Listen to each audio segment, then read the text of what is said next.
ஒருவன் பொய் சொல்கிறான் என்று தெரிந்த பின்பும் அவனிடம் ஏன் நீ பொய் சொன்னாய் என்று கேட்டால் அதற்கும் அவன் பொய்யைத்தான் சொல்வான்.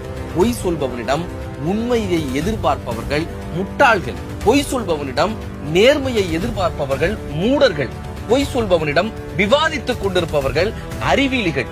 பொய் சொல்பவனுக்கு துணையாக செல்பவர்கள் திருடர்கள். பொய்யன் என்று தெரிந்த பின்பு அவனிடமிருந்து விலகிச் செல்கிறார்களே அவர்கள்தான் அறிவாளிகள். நீங்கள் அறிவாளிகளாக இருக்க வேண்டுமா? சில மனிதர்களிடமிருந்து தயவு செய்து வாழ்க்கையில் விலகி இருங்கள். காட்டு நரியை வீட்டில் வைத்தாலும் கரியும் சோறும் கலந்து வைத்தாலும் குரங்கின் கையில் மாலையை கொடுத்து கோபுரத்தின் மேல் நிற்க வைத்தாலும் மாறாதையா மாறாது. மனமும் குணமும் மாறாது. பொய்யன் என்று தெரிந்துவிட்டால் அவனிடமிருந்து விலகிச் செல்லும் ஒவ்வொருவரும் அறிவாளிகள். நீங்கள் அறிவாளியாக